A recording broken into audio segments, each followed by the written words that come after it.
Shalom, Zion. Today we're going to have a much needed conversation about our favorite uncle, Esau. Although this video isn't solely focused on the hue of Esau nor Edom's skin, Esau and Jacob are identical twins, and the only discernible difference in appearance between the two dark-skinned brothers was one was hairy and the other one smooth.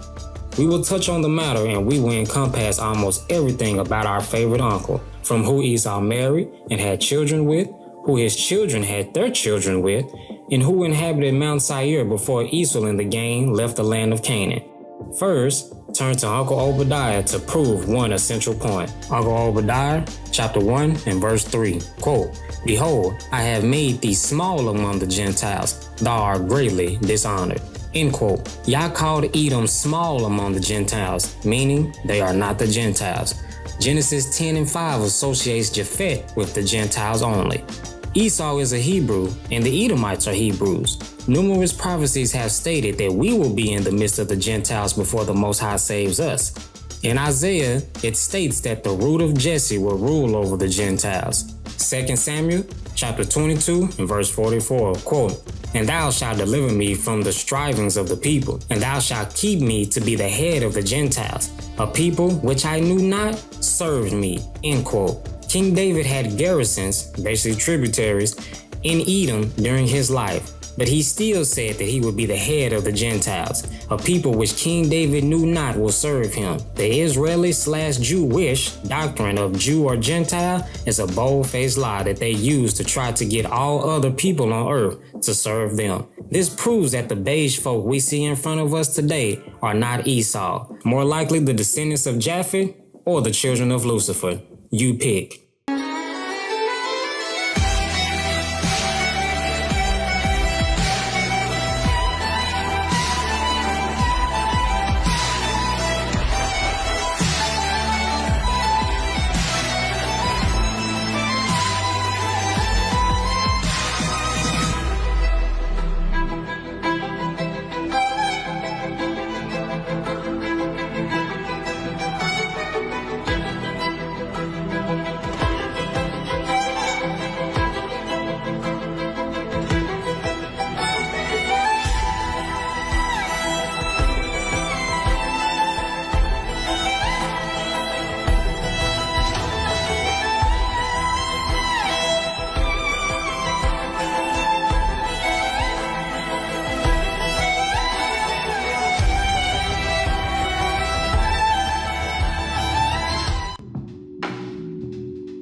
Genesis 36 in the Septuagint, quote, "And these are the generations of Esau. This is Edom. And Esau took to himself a wife of the daughters of the Canaanites, Ada, the daughter of Elon, the Hittite, and Oholibamah, the daughter of Anna, the son of Sebegun, the Evite, and Basemath, daughter of Ishmael, sister of Nebaioth. And Ada bore to him Eliphaz, and Basemath bore Rugael, and Oholibamah bore Jews, Jiglon, and Kor. These are the sons of Esau, which were born to him in the land of Canaan." End quote. These are the wives and children of Uncle Esau. He had two Canaanite wives, Ada, the daughter of Elon the Hittite, Oholibamah, daughter of Anna, son of Sebegun the Evite, and Basemath, daughter of Ishmael. I think we found an example of text corruption. Compare the names of his wives, their fathers, and the nations to the previous chapters of Genesis. Genesis 26 states that Judith, the daughter of Beosh the Hittite, Basemath, daughter of Helon the Hittite, and in Genesis 28, you have EmαnYAH'el, daughter of Ishmael, Hebrew. Why are the names and their nations flipped and switched around? Basemath went from the daughter of Helon the Hittite to Basemath, the daughter of Ishmael. And somehow, EmαnYAH'el and Judith aren't even named in Genesis chapter 36 at this point. Their names have been usurped by Ada and Oholibamah, while Basemath is the only constant. Somehow. The only thing for certain is that Esau had two Canaanite wives and one from the house of Ishmael. These new wives bore Ishmael children. Ada bore Eliphaz, the firstborn, Basemath bore Rugael, his secondborn, and Oholibamah bore Juz, Jiglon, and Kor. They were born to Uncle Esau in the land of Canaan. These 5 named sons are the prodigies of the nation of the Edomites.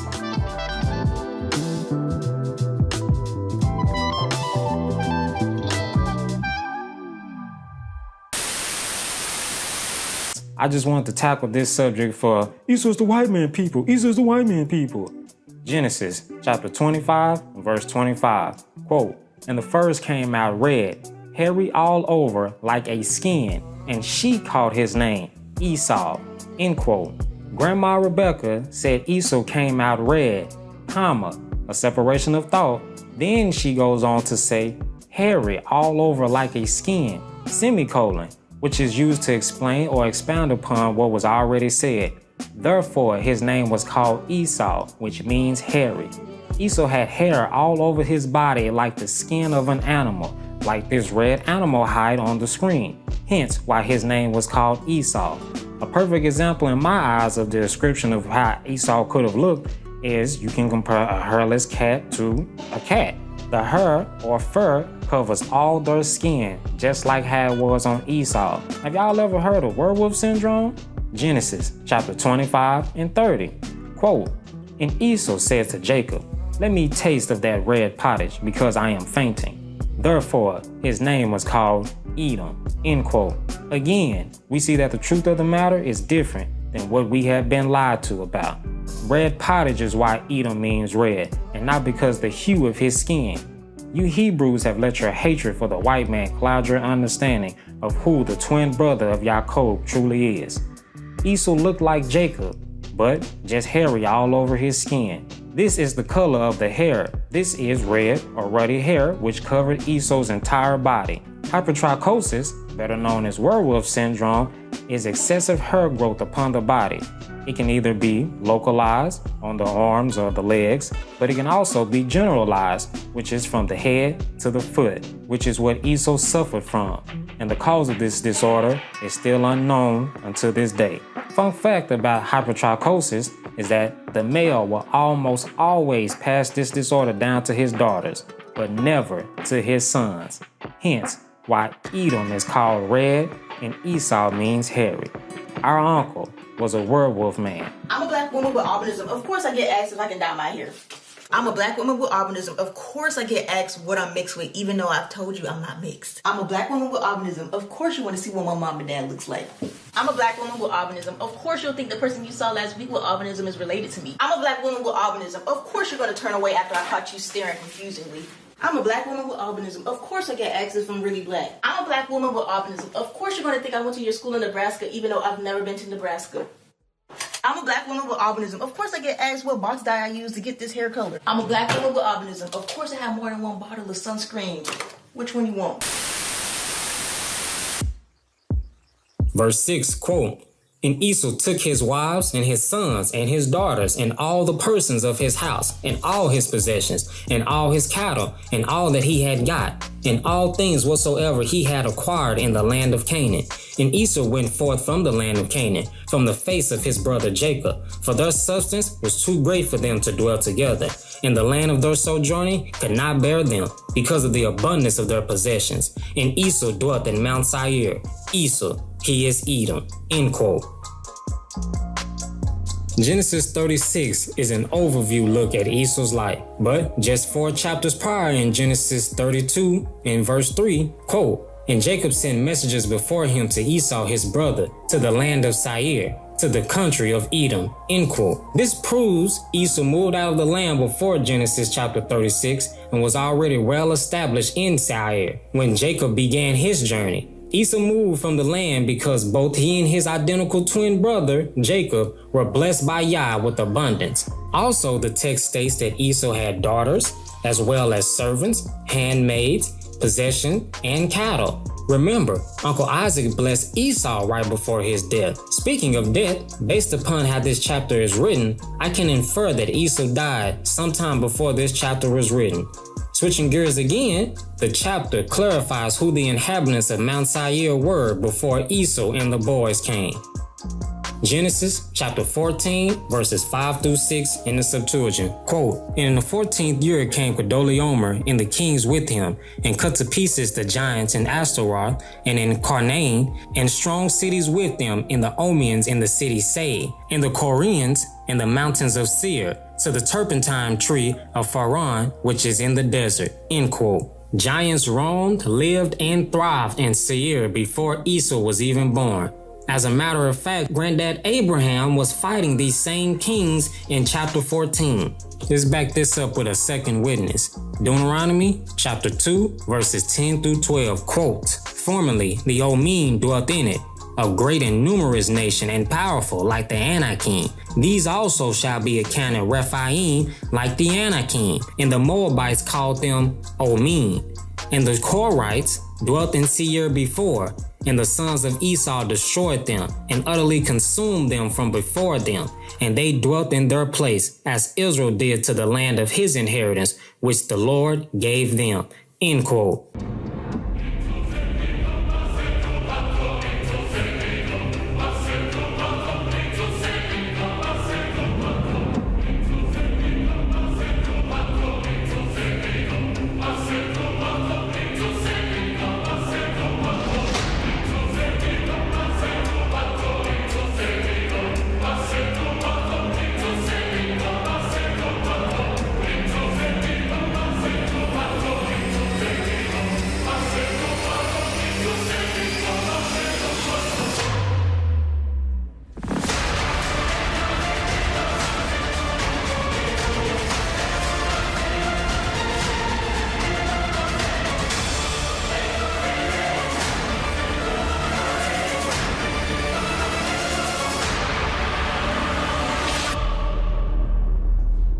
A second witness that proves giants were all over the land of Mount Seir before Esau was even there. Could the inhabitants of Seir be the original Canaanites? Edom did not destroy the inhabitants of the land once he seized it, just like we did when we took our promised land. Remember, y'all left a lot of those nations there to test our ancestors to see if they would worship him or no, just like us today.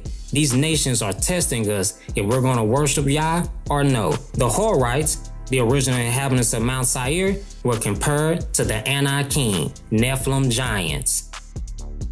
Verse 9, quote, "And these are the generations of Esau, the father of Edom, in the Mount Seir. And these are the names of the sons of Esau: Eliphaz, the son of Adah, the wife of Esau, and Rugael, the son of Basemath, wife of Esau. And the sons of Eliphaz were Theman, Omar, Sophar, Gotham, and Kenaz. And Thamna was a concubine of Eliphaz, the son of Esau, and she bore Amalek to Eliphaz. These are the sons of Adah, the wife of Esau. And these are the sons of Rugael: Nachor, Zoar, Somi, and Mosi. These were the sons of Basemath, wife of Esau. And these are the sons of Oholibamah, the daughter of Anna, the son of Sibegon, the wife of Esau, and she bore to Esau Jews and Jalon and Kor." End quote. If Adah, Basemath, and Oholibamah are wives of Esau, how are they married to Esau, but the text is written as if they are the mothers of the sons of Edom as well? We just read who the grandsons of Esau are,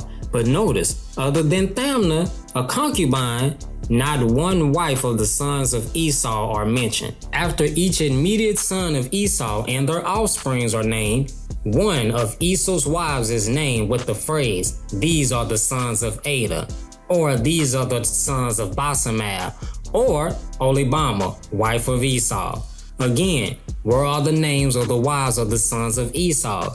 Could we have another incest abomination by the Canaanites? What do you mean? What incest am I talking about? Genesis chapter 9 verses 22 through 27, quote, "And Ham, the father of Canaan, saw the nakedness of his father, and he went out and told his two brothers without. And Shem and Japheth, having taken a garment, put it on both their backs and walked backwards, and covered the nakedness of their father. And their face was backwards, and they saw not the nakedness of their father. And Noah recovered from the wine, and knew all that his younger son had done to him. And he said, Cursed be the servant Canaan, a slave shall he be to his brethren. And he said, Blessed be the Lord God of Shem, and Canaan shall be his bondservant. May God make room for Japheth. Let him dwell in the habitations of Shem, and let Canaan be his servant. End quote. Did you see it? The incest the scriptures just spoke about. A lot of us has read this and did not understand what this actually said.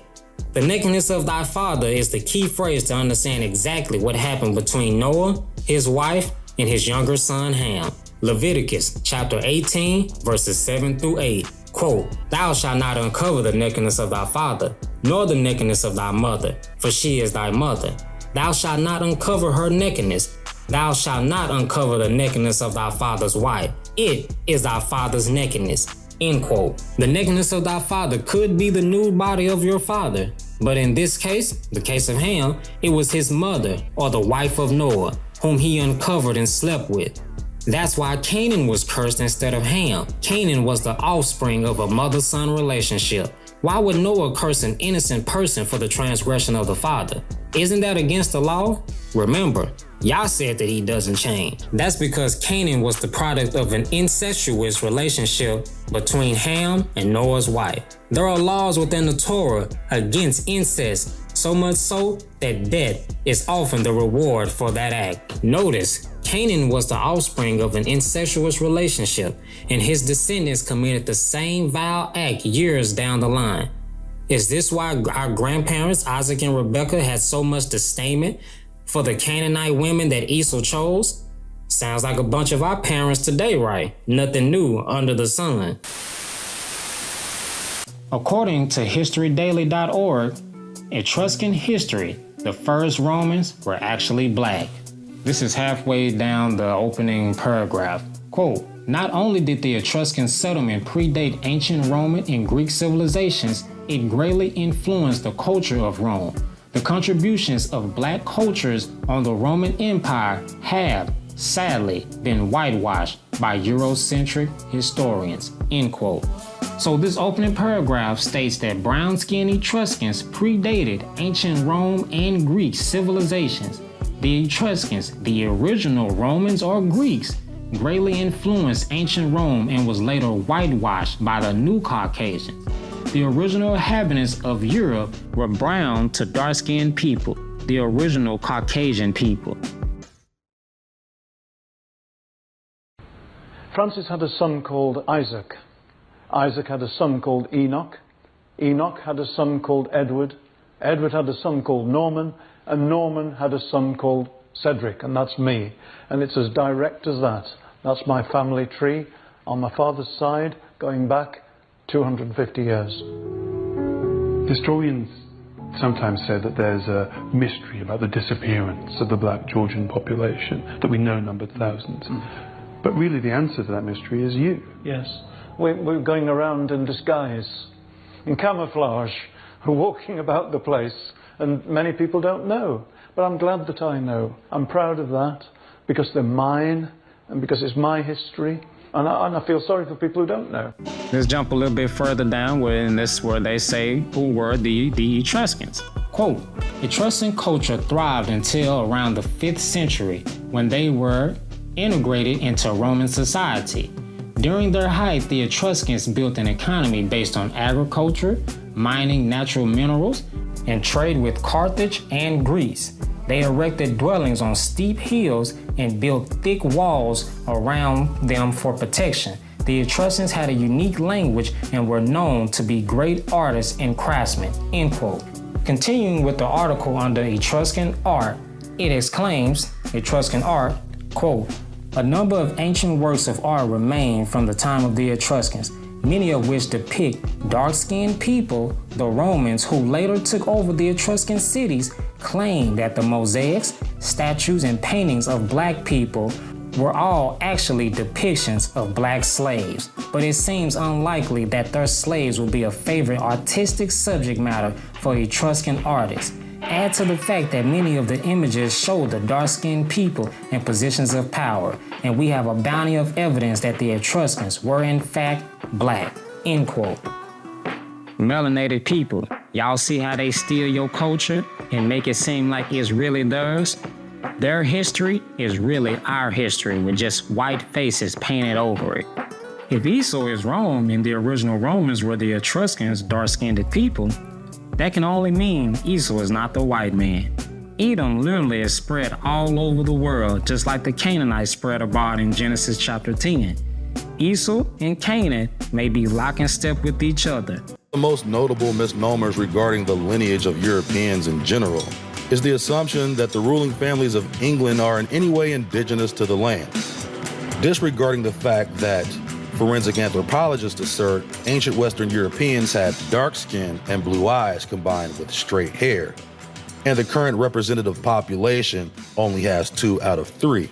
Even the current ruling family of Britain, the Windsor family, is actually a repackaged English version of the Saxe-Coburg-Gotha lineage, whose ancestors hail from specific areas throughout Germany, Belgium, Austria, the Netherlands, France, and Spain.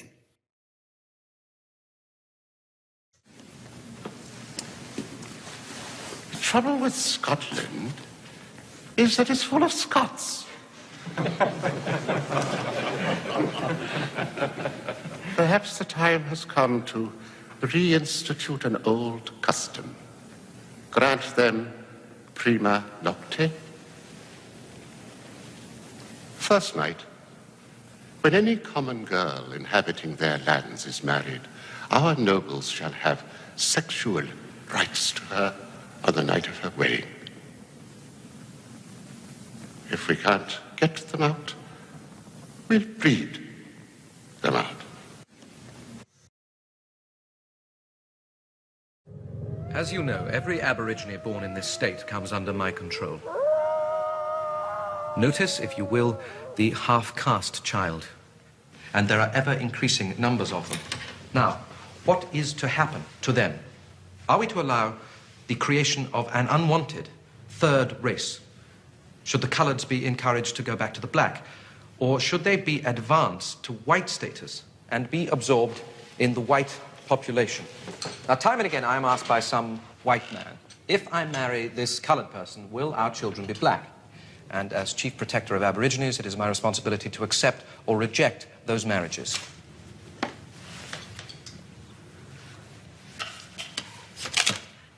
Here is the answer. 3 generations. Half-blood grandmother, quadroon daughter, octoroon grandson. Now, as you can see, in the 3rd generation, or 3rd cross, no trace of native origin is apparent. The continuing infiltration of white blood finally stamps out the black color. The Aboriginal has simply been bred out. Verse 15, quote, "These are the chiefs of the sons of Esau, even the sons of Eliphaz, the firstborn of Esau, Chief Theman, Chief Omar, Chief Sophar, Chief Kenaz, Chief Kor, Chief Gotham, Chief Amalek. These are the chiefs of Eliphaz in the land of Edom. These are the sons of Ada. These are the sons of Rugael, the son of Esau, Chief Nakor, Chief Zoar, Chief Somi, Chief Mosi. These are the chiefs of Rugael in the land of Edom. These are the sons of Basemath, wife of Esau. These are the sons of Olibama, wife of Esau, Chief Juz, Chief Jalon, and Chief Kor. These are the chiefs of Olibama, daughter of Anna, wife of Esau. These are the sons of Esau, and these are the chiefs.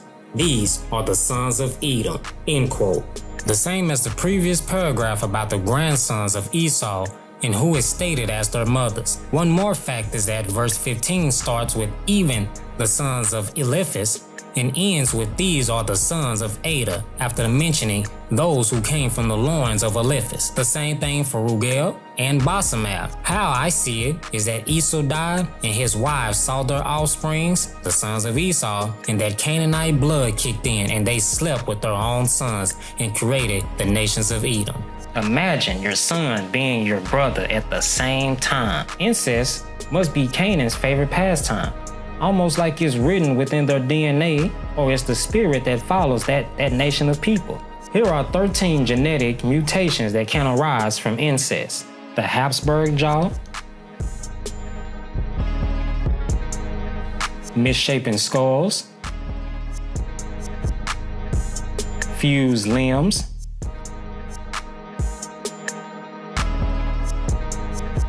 hemophilia,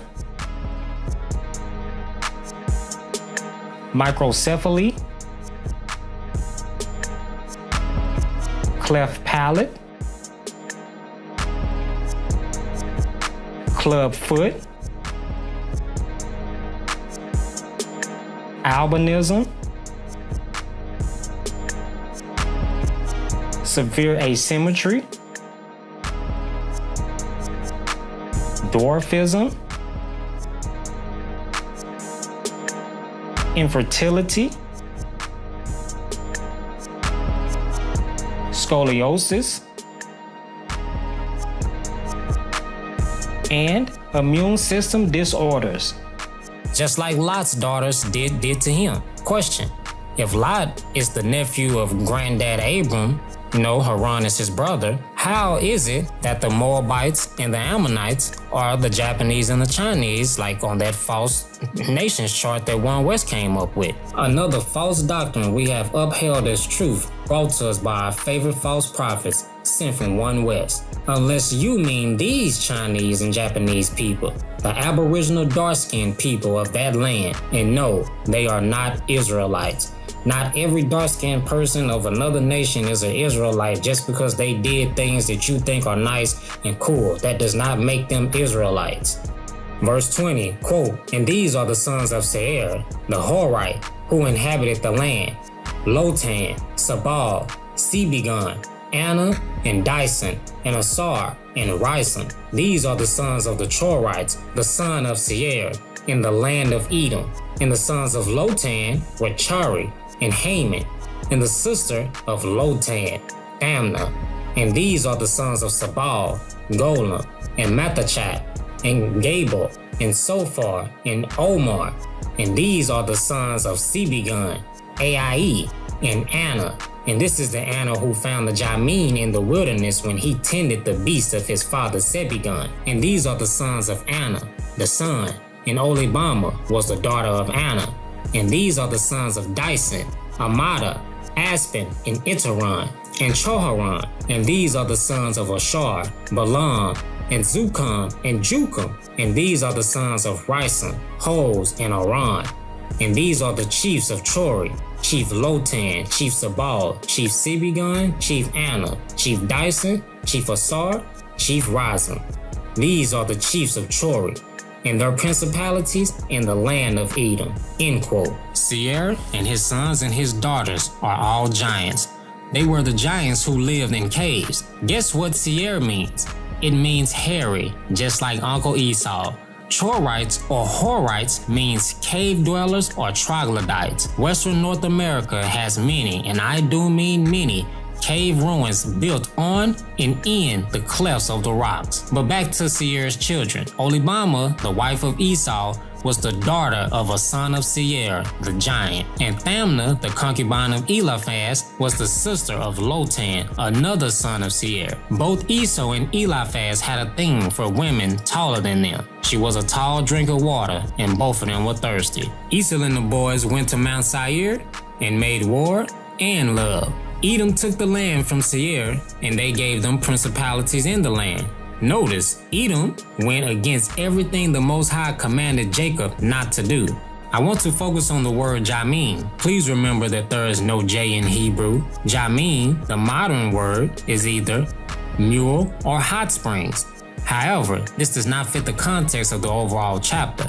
Anna, the giant son of Sebegon, a giant himself, Anna found the mules or hot springs while he was tending the beast of his fathers. Why even mention that if it adds completely nothing to the story? Follow me here. The Yamin, because a J would have been a Y, the Yamin are half man, half animal hybrids. I know it's hard to believe, but the ancients carved these things into stone for all to see. According to the book of Jasher, or the book of Yasher, to him Amalek. And the sons of Shobal were Alvan, Manahath, Ebal, Shepho, and Onam. And the sons of Zibeon were Ajah and Anna.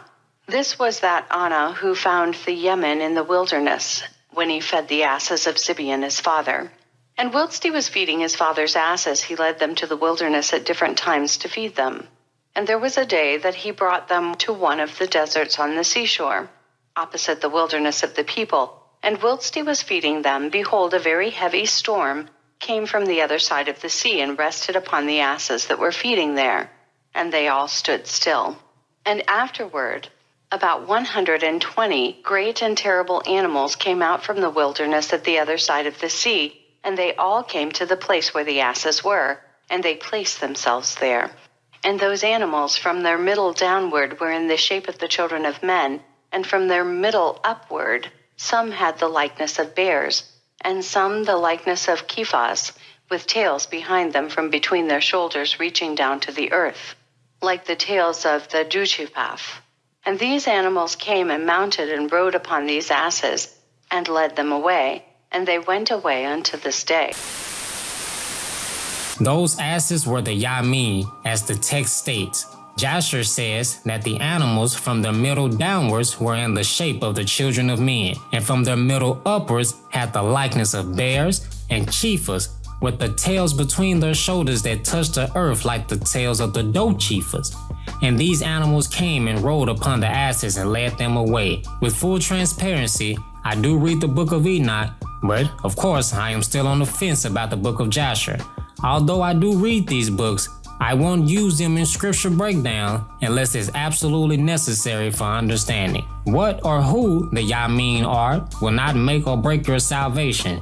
It's just an interesting story nonetheless. All these creatures were man-animal hybrids, just like the depictions of the gods of Mizraim. Verse 31, quote, "These are the kings which reigned in Edom before a king reigned in Israel. And Balak, son of Beor, reigned in Edom, and the name of his city was Dianaba. And Balak died, and Joab, son of Zarah, from Basra, reigned in his stead. And Joab died, and Asam, from the land of the Themanites, reigned in his stead. And Asam died, and Adad, son of Berad, who cut off Midian in the plain of Moab, reigned in his stead. And the name of his city was Githaim. And Adad died, and Samada of Masekah reigned in his stead. And Masada died, and Saul of Raboth by the river reigned in his stead. And Saul died, and Belinan, the son of Achabar, reigned in his stead. And Belinan, the son of Achabar, died, and Arad, the son of Berad, reigned in his stead. And the name of his city was Fogar, and the name of his wife was Metabel, daughter of Matreth, son of Mezeb." End quote. These kings reigned in Edom before, during, and after our exodus from Mizraim. We did not have our first flesh and blood king until the time of Uncle Samuel and Saul. Besides that, the names written are not the names of the sons of Esau nor the sons of Seir. It was already written that the sons of Seir had principalities in the land of Edom. But who are these kings and what nation do they hail from? They could be Edomites, but my reasoning for doubt is, with Israel, the firstborn gets first dibs, right? So with Esau, we can infer the same. Why wasn't Eliphaz, Rugel, Jeus, Jalon, nor Kor mentioned as kings of Edom? Although we have uncovered many truths, there are still many more unanswered questions. For one, could Joab in the previously read verses be the same Job from the book that he is named after? His friends that were near him at his lowest point were from the same region as some of the people that we just read about. The father of Joab was Zair, a son of Esau. Job was either an Edomite king or king of Seir. This could also explain why Job has so many possessions at the start of his book. The names of his friends were Eliphaz, king of the Themans, both named sons of Esau; Bildad, sovereign of the Susians; Sophar, king of the Menians. Sophar is a son of Eliphaz. Theman is a son of Eliphaz, and the name of an Edomite city that will be destroyed in the future. Read Job chapter 42 in the Septuagint. It has added details that was left out of the KJV. In the KJV, the children of Dishon was named Uz, U-Z, the same city Job is from in the very first verse of Job. Dishon is a son of Seir, who inhabited the land before Edom. Speaking of beige people, Did you know that there is an entire lineage of the families of Israel who is white as snow until this day? According to the scriptures, 2 Kings chapter 5, Naaman, the captain of the host of Syria, he was a mighty man and a leopard. The mistress of Naaman's wife was an Israelite. They sought her about Naaman's leprosy. She told of a prophet in the land, and the king of Syria sent Naaman with the letter to the king of Israel. They brought with them 10 talents of silver, 6,000 pieces of gold, and 10 changes of raiment. When the king of Israel read the letter, he rent his garments and said, quote, "Am I God to kill or to make alive, that this man sends to me to recover a man of his leprosy? Consider, however, I pray you, and see that this man seeks an occasion against me." End quote. Elisha, the prophet, heard the king rent his garments and told him to hold his peace and send Naaman to me. Naaman came with his horse and chariots and stood at the door of the house of Elisha. Elisha sent a messenger to Naaman and told him to go to the Jordan River and wash himself 7 times, and thou shalt be cleansed. Naaman was angered by this saying. He thought the rivers of Damascus were better than the living waters of Israel. He turned and went away in rage. After some convincing by his servants, he did as the messenger said and was cleansed. And Naaman returned to Elisha and said, quote, "There is no God in all the earth save only in Israel." End quote. After that, he offered Elisha gifts of all the possessions he brought with him. And Uncle declined by saying, quote, "As the Lord lives, before whom I stand, I will not take one." End quote. It's as if Uncle knows Yah is our reward, our boast, and our shield. After Naaman left, Gehazi, one of the servants of Elisha, ran down on Naaman and said, quote, "My master has sent me. Give them, I pray thee, a talent of silver and 2 changes of raiment." End quote. Naaman told him to take 2 of both. So he and the men with him took the loot and stashed it at Gehazi's house. Gehazi returned to Elisha, where he was chastised on sight for lying on Elisha to receive gifts. Elisha told Gehazi, "Since you want to be like Naaman with all these possessions, you can have this as well." 2 Kings chapter 5 and verse 27. Quote, "The leprosy also of Naaman shall cleave to thee, and to thy seed forever. And he went out from his presence leprous, like snow." End quote. Gehazi's whole seed until this day has leprosy. They are white as snow until this day, but they are still 100% Israelites. I'm 100% sure they look exactly like the beige people we see in front of us today. Unlike the leprosy of Miriam and Moses, which was only temporary, Gehazi and his descendants is everlasting, or until Yah takes it away. But the white man swears up and down the only niggers in the Bible are the Africans, boy. This has never been stated by the campers to explain why they have beige people among their ranks in all of these camps. Instead, they use Paul, Romans 8 and 16. The Spirit itself beareth witness with our spirit that we are the children of God. And if children, then heirs, heirs of God, and joint heirs with Christ, if so be that we suffer with him, that we may be also glorified together. Does the Spirit or the blood determine if you're an Israelite or not? Cyrus had his hand held by the Most High and was called his anointed, Isaiah 45 and 1. Cyrus was king of Persia, thus not an Israelite. Nachor was a king of Mizraim, and an angel of the Most High was guiding him. Neither of these men were Israel, but Yah still chose them to do his ultimate bidding. Gehazi's descendant will look exactly like beige people today. But this has never been mentioned by any camp member to explain why they have these people within their camps. This is why Edom is still a mystery until this day, because they look exactly like the seed of Jacob, the real Israelites, and not that 12 tribe chart crap. They also are under the banner of the umbrella term Black, Negro, or everybody's favorite, African Americans. Who are the children of Black or Negro? And are they Israelites? Who is the progenitor of the Black tribe or the Negro tribe? And where is that anywhere within Scripture? We are not a color nor any made up words. We are Israel, and we need to start acting like. Check out what happens to beige people when they put sunscreen on. This is amazing. Look here. This is just amazing. Look at this. No ways. Look at that. Wow. Oh my God, girl. You should see. This is just. No, that's This is no. I saw the. And then I don't even have it on. Yeah.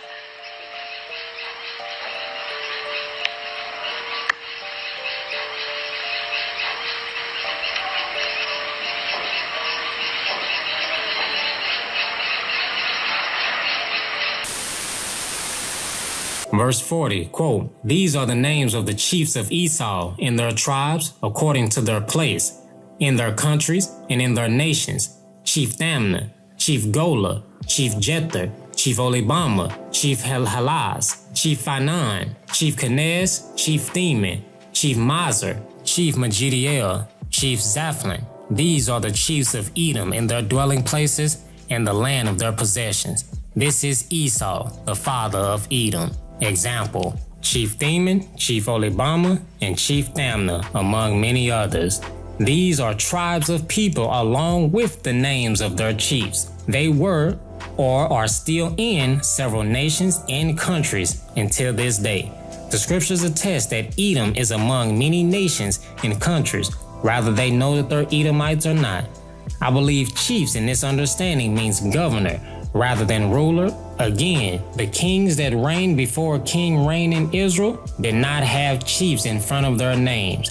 They were simply just the kings at that time. Rather they were in their own principalities like Seir, or rather they actually ruled over all of Edom. Esau's lineage is confusing to say the least. This is why it's written that Yah will uncover the secrets of Esau. Another prophecy states that Esau is hidden. How could this be when everybody has a video on who the white man is until this day? But according to the scriptures, the Most High will uncover who Esau is when the Most High comes back. So either one or two things are for certain. Either the Most High doesn't know his own word, or all of y'all campers are lying about who Esau truly is. This is my 2 cents on the subject matter of Esau and the boys. I ultimately believe Esau and Edom are still, majority of them are still so-called Negroes until this day. Now, where they are today and who they are today, I have no idea. For that answer, you better ask the Most High. Until next time, Zion, cry out to the Most High and hallelujah.